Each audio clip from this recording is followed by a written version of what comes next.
radio and TV, as lately we've been using the Google Hangout as a platform to share our wonderful guests with you. And here with me, my co-host Santari Green from UK. Hi, Santari. Hello there, Cezarina. Glad to be back here again with you.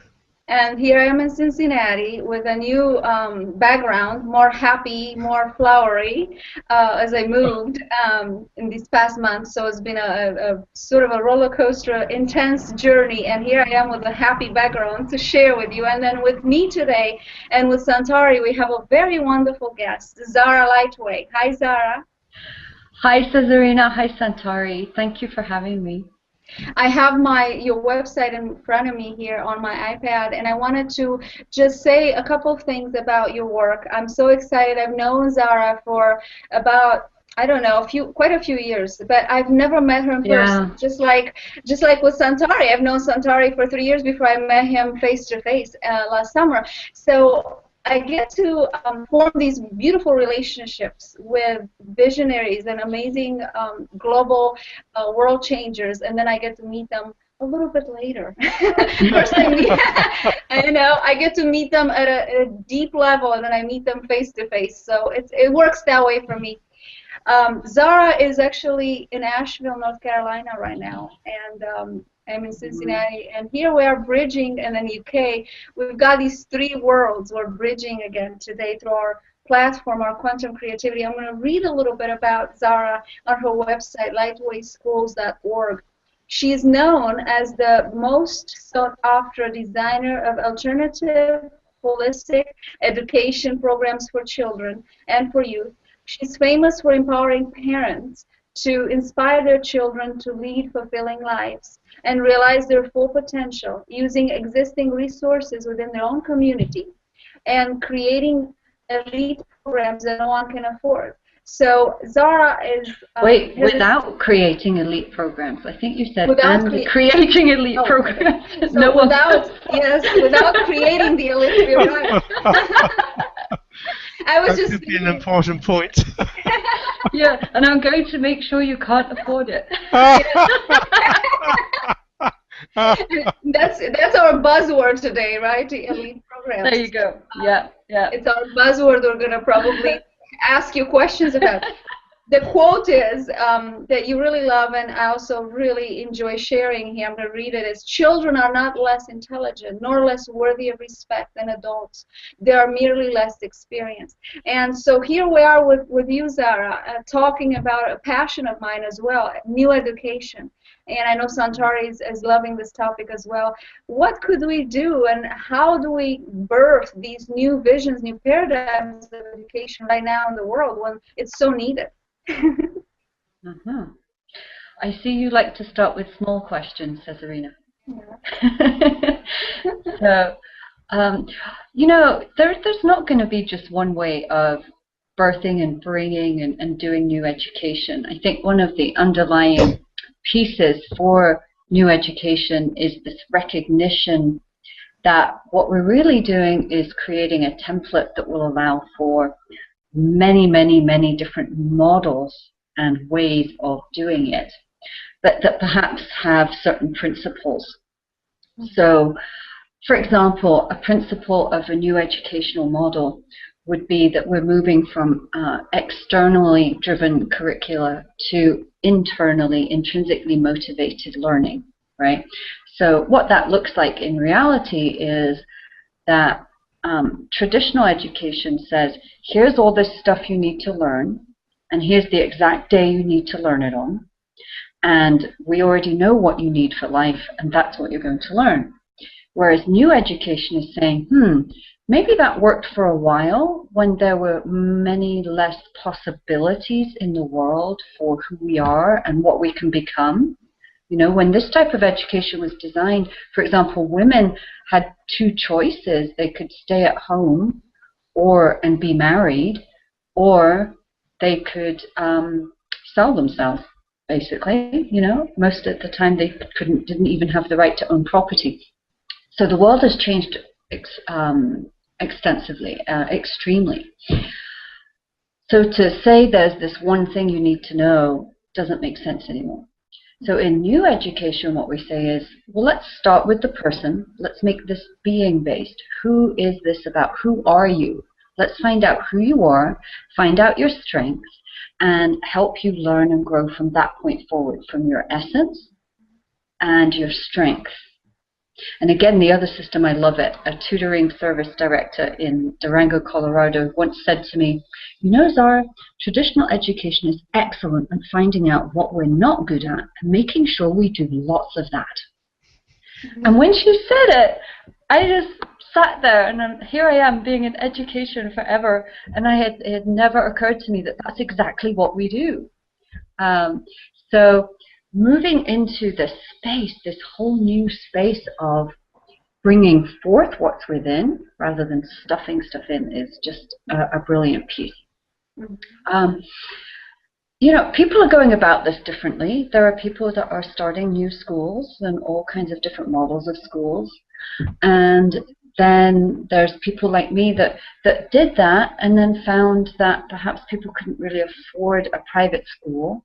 And I didn't want to do a charter school because then we're tied to the same types of assessments, standardized testing. And if you're giving a standardized test, you kind of have to have a standardized curriculum to match it, or you'd be testing children on things they haven't necessarily even learned, which doesn't seem very fair. So I let that idea go and moved now into this new piece. I noticed that a lot of families are homeschooling now in the US, and I know that this varies a lot from country to country. Some countries, it's not even legal to homeschool, but in the US, it's not just legal, it's very popular, it's growing, and there's a huge wave of parents already doing it, and there's a huge wave of parents who are sitting on the fence. They're just sitting right here watching what's happening and wanting to jump out and not exactly sure how, or what to jump into, or how to create something. And so they're waiting to see how it turns out for others, and or for a support system for them to jump to appear. So I looked around and I thought, well, you know, if I were about to homeschool, what would I look for? And I went online, and about the only thing out there, there's a lot of free resources and a lot of support in terms of find a group and go to the park and spend the day there together or hang out and play. But I saw that most of what you could get in terms of curriculum or program was really just going to look like traditional education done at home. You buy a curriculum that's grade level based and you bring it home and you do all the same stuff they would have been doing at school. And there was absolutely nothing that trains parents how to use more progressive types of learning, things that they weren't exposed to, intrinsic motivation, collaboration, social justice, those kinds of things. How do you actually take those concepts and ideas, things that parents know they want for their children, and create an educational program out of it? Cezarina has a few questions that she'd like to put to you. Yeah. I was just talking and I was reading from your website about the principles of alternative education that you're going to be teaching in your program online. It looks like the EPIC program. Oh, there's a momentum. There's a momentum. Background noise there. Is there background noise? I didn't hear it. No, just for a moment when I said the word epic, it was this rumbling, it was this power behind it. Yeah. There's a rumbling power. So EPIC means empowered parents inspiring children, and I've noticed on your website that you set it up as a course, as a module course online with coaching calls. Can you tell us more about how you're structured? You know, what are they going to get from this program if they do join you in learning more about? Yeah, you can. So there's two. On the website, we have an introductory course. It's about 3 weeks of emails that you get that talk about all the different issues that parents face when thinking about homeschooling and thinking about alternative education and how to do that. And that's completely complimentary. You can just sign up for that anytime at lightwayschools.org. And also, actually, on the homepage, you can sign up to have a free consultation with me. I do 30-minute free consultations, and it will bring up the calendar, and you just make what you want. So I pick a time that works for you is what I meant to say. So the whole course, though, has many components to it. So it starts in October, and the full E.P.I.C course is 3 months. Every other week we have a 90-minute phone call, and on that call each week we cover different topics. So one of the topics obviously would be, what are core principles of progressive education? What does that look like? What are these ideas, and how can we turn that into a program? And then another week we actually start working on creating the program and talk about transitioning from traditional types of educating and into progressive types for parents and for children, and also transitioning into using democracy. So you spoke about a quote that I was given years ago, that children are not less intelligent, nor are they less worthy of respect than adults. They're merely less experienced. And so if that's true, which obviously I think it is, and I think you do too, then we need a new approach for working with them, one that allows for that equality of experience and understanding. But that doesn't mean, so sometimes people think that means, hey, let them do whatever they want when they want, because they're just like adults. And that's not true either. So what we teach is how to find that balance in there, how to give mutual respect, right? Parents to children, children to parents, and allow for everybody, children and adults, to have boundaries and rules, and how to actually negotiate those. And one of the keys to sharing power, of course, as an adult, is to make sure you know ahead of time what things children can negotiate and what they can't. So, and that's something we get into more in the course.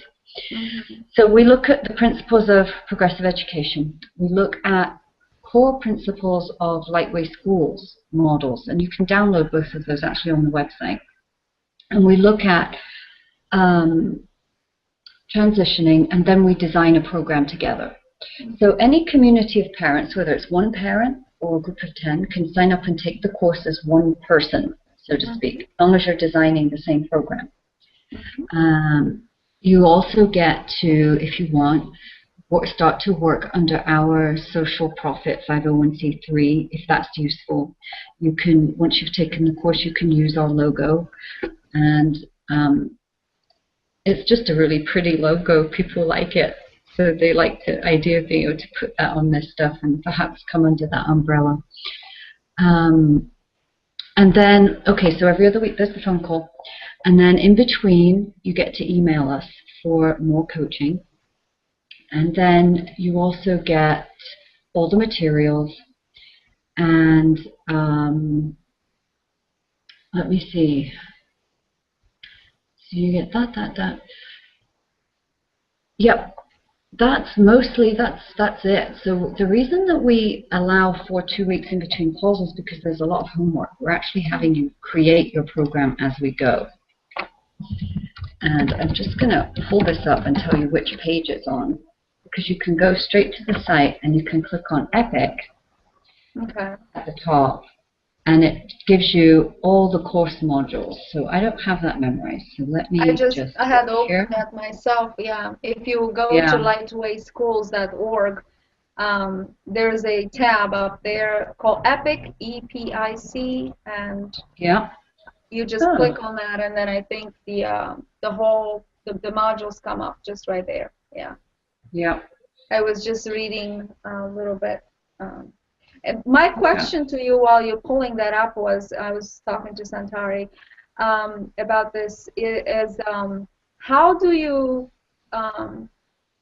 teach parents or show parents ways to allow the children to co-create with them the program? Because my whole passion is to look at the children as teachers as well, and so I'm coming from that direction, because that's what I part of my work is to just go out in the world, get a bunch of kids involved in a circle, in a gathering, and then allow them to teach me co-create with me some experience that's way extraordinary. So how do you, you know, because obviously you will allow for this in your program, how do you share that with parents? I know at some level they know how to do that, but, you know, energetically and the way that it's out of the box, how do you start to model that? Or yeah, no, that's a good question.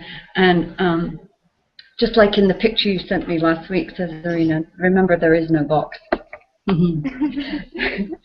So, well, that's what I was talking about, though, with the democracy part, right? So there are democratic schools and have been for 100, 150 years now that are full-time schools run democratically, where adults and children have equal input into how the school is run, even with children saying whether teachers get hired and whether the teachers get to stay, that kind of thing.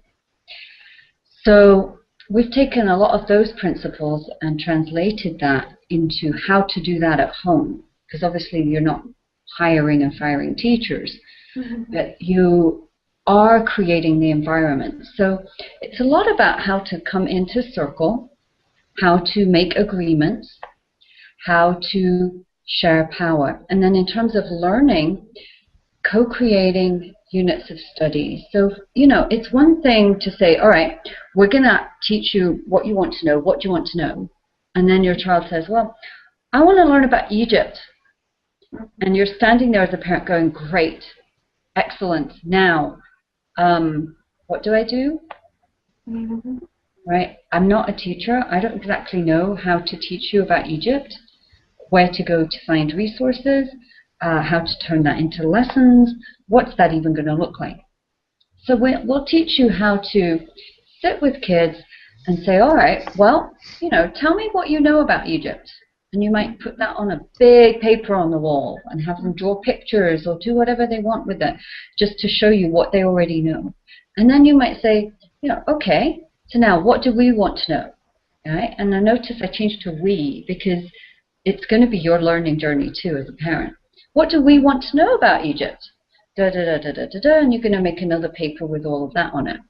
And then you're going to start to look into your community and look online and hopefully be working with other children and parents and decide and look for, okay, where can we go to find this out? And if at the same time you're going to have your children involved in doing this part of the research, what's already in our community, what's nearby, what can we do, what's online, what do we have here?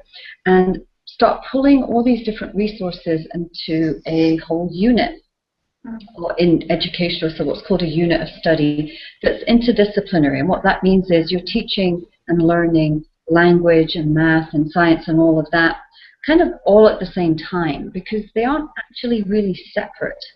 One seems to always lead to the other.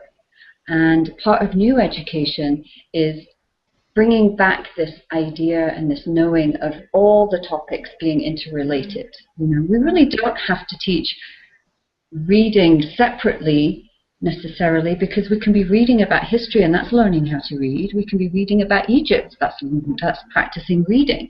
So you don't have to separate it all out.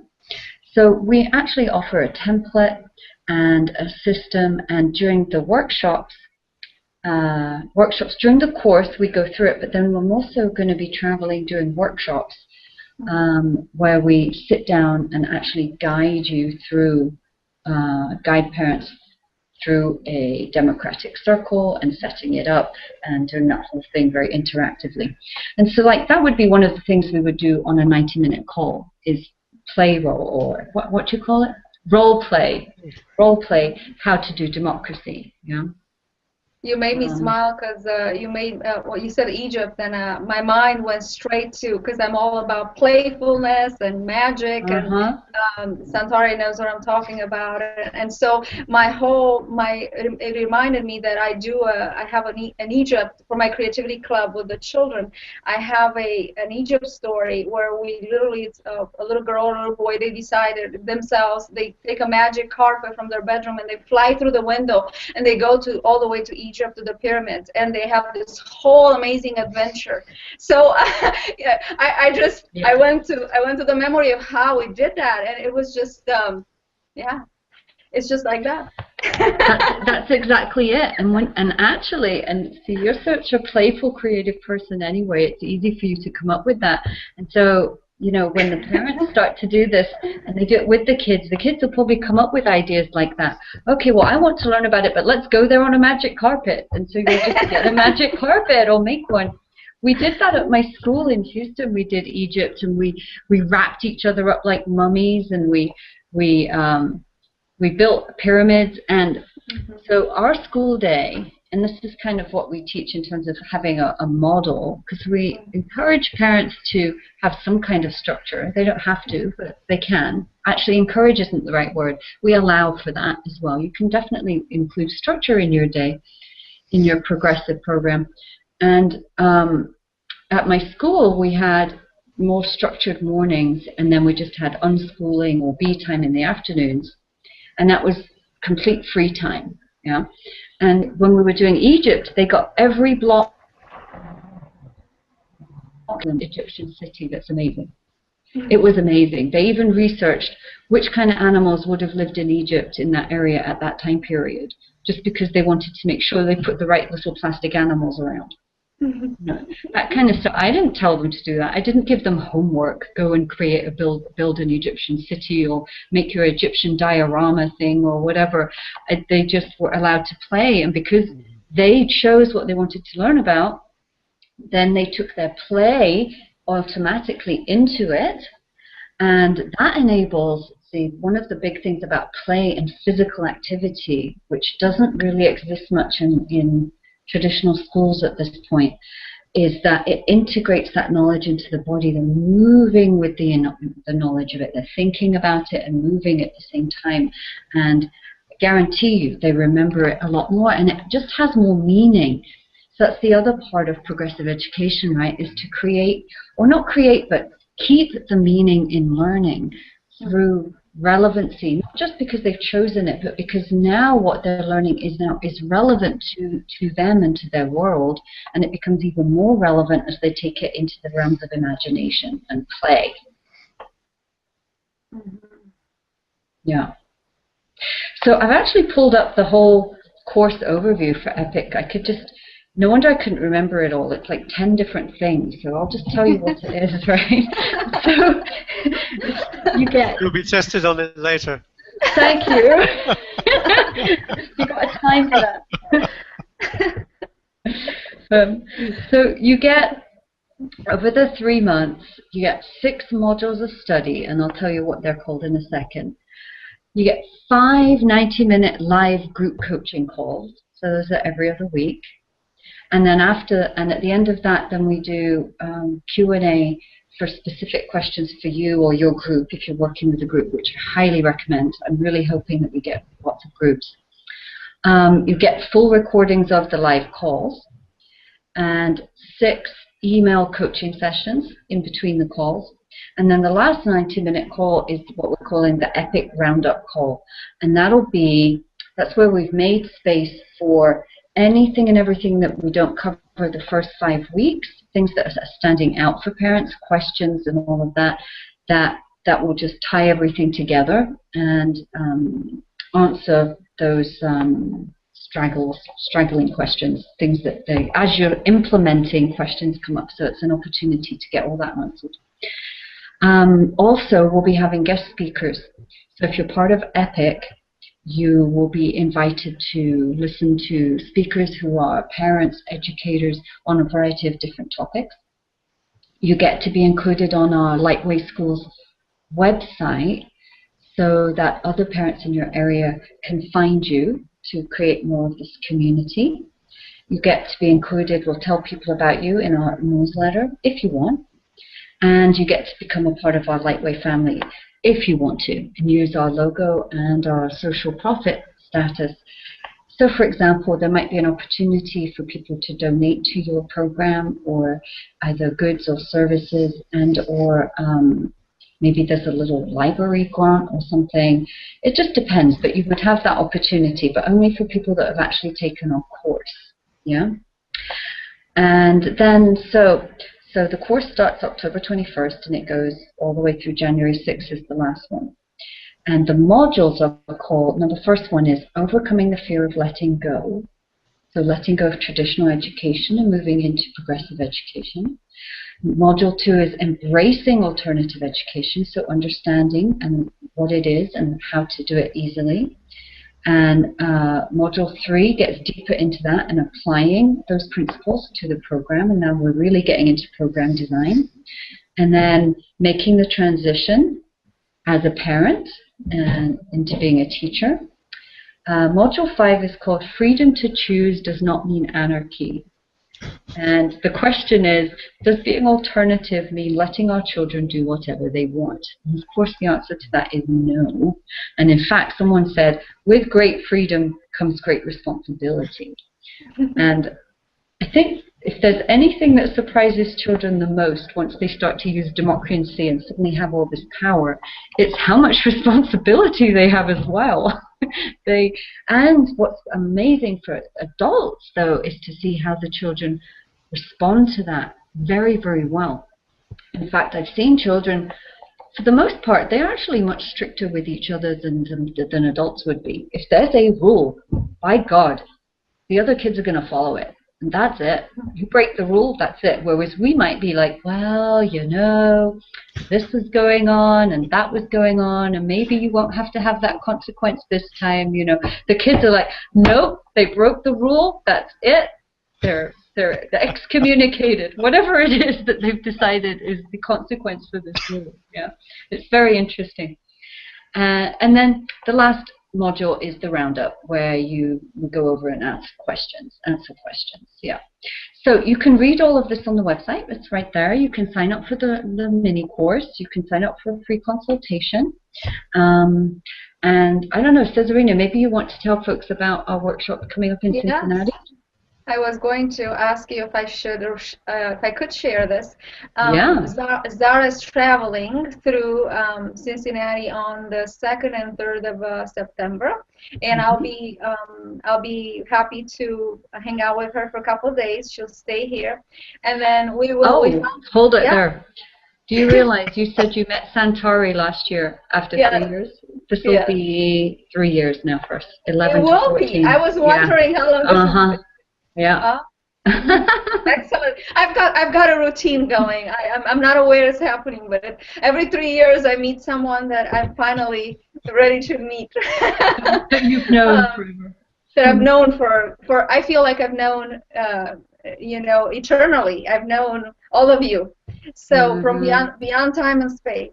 I wanted to say that we found a location, a beautiful location here, not far from where I live, at the Om Cafe, Korea Star Cafe, a wonderful coffee house, and that is excited and thrilled to have our workshop, or your workshop. And we're going to put flyers up, and I'm excited, Zahra. I'll see who shows up and what's going to happen in our community here around this whole idea of out-of-the-box homeschooling education and empowering. Yeah, I'm excited too. And you know, if you've got children that are like 7 or older, they're welcome to come. It's going to be on the Wednesday the 3rd from 1 to 4, I think. And the other thing I wanted to say, if it's okay, is tell them about other workshops. So I've got 2 happening in Chicago, one on that Friday the 5th and one on Saturday the 6th. And then the next one is in Sacramento at the end of the month on the 27th. And then one in Las Vegas the week after, and then around October 11th will be in Austin. Wow. But I want you all to know that along that route I go through a lot of different places, and if people contacted me, then I might be able to stop in your town and come and talk to you, or you know, on the next tour. But I think this is going to be the beginning of touring around a lot and going to meet homeschool families. I'm excited about it. Touring with a mission, I love it. Yep. Seeding the future. I believe Santari wants to ask you something. Yes, go ahead. I was going to ask you about the experience. Is this all geared to giving the each child an experience that they build on for the rest of their lives? And, you know, the sense of that they can shape their lives, and there is the backup, the sense of that there is a community of people who are working in a very fundamentally understanding children way, and that's something which I think is really something strongly needing to be preserved, passed on, etc. That it isn't just about schooling children, it is about fundamentally understanding what children are here for, what they need, and what type of experiences children require, because there's different types of experiences. Not all children will want the same type of experience. Some will have more of outdoors and adventuresome experiences, and some will really take to books or other media. So I think it's the fun and the exploration that it is a play thing. But as you say, there is this sense of responsibility that goes with it, but it's not a heavy burden of responsibility. I feel it should be a way of suggesting to a child that they're composing their life, and to find out what that life is going to be, they have to know really fundamentally what they want, and to be shown lots of different things that they can draw upon to construct that life. Yeah, absolutely. You know what, Santari, you said that beautifully. That's exactly what we're aiming at. And I think that, for example, with the responsibility part, that's more responsibility for self and who one's being. And that is a very, very valuable lesson in life, yeah?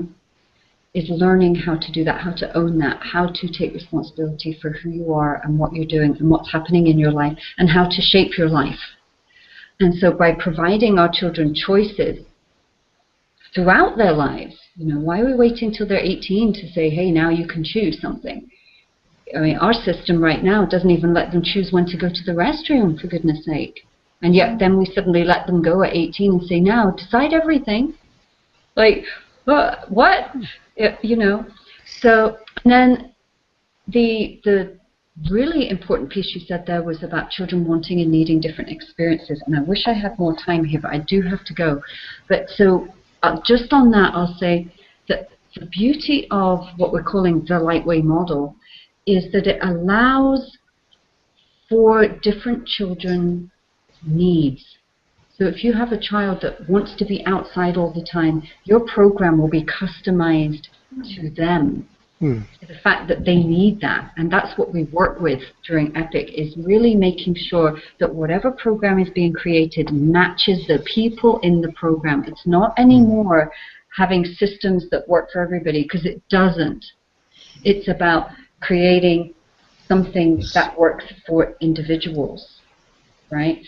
So your child might be more book-oriented. Great, we're going to work with that. This child is more, I want to go outside and learn that, be that, and do that. Okay, great, we're going to work with that. What can we do with that? What do you want to do with that? And that's extremely important, because we are ultimately going to be responsible for leading our lives. Yeah, and that's our job really, is to open the way for who children are to show itself, for them to show themselves, for them to move through the world empowered, inspired, knowing who they are, knowing what they want, and knowing that who they are and what they want is an ever-changing process and unfoldment, where there are no boxes. Great. Thank you. Absolutely.